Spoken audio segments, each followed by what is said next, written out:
আসসালামু আলাইকুম। আমাদের বাংলাদেশের ভিতরে 100-র মাদেন 15 জন লোক হইল ভিআইপি পার্সন, তারপর 25 জন লোক হইল মধ্যম শ্রেণী, 40 জন, তারপর বাকি আছে 60% লোক হইল আপনার নিম্ন শ্রেণী। প্রত্যেকটি বাবার সন্তানের আড়ালে চোখের জল আসবে। কারণ কি জানেন, প্রত্যেকটি বাবাই চিন্তা করবে আমার সন্তানকে ভালো কিছু উপহার দেওয়ার জন্য ঈদের মাদেন।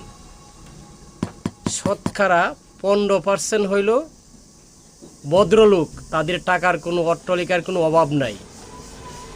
25% হইল মধ্যম শ্রেণীর লোক, তারা স্বাভাবিক মতে চালিয়ে যাবে। 60% লোকের অবস্থান কি হবে? প্রত্যেক বাবার চোখের জল সন্তানের আড়ালে পড়বে। বুকে পাথর চাপা দিয়ে সন্তানকে বুঝাইব, বাবা তোর জন্য আমি আনবো, ঈদের আগের দিন আনবো। এই হলো আমাদের বাংলাদেশ।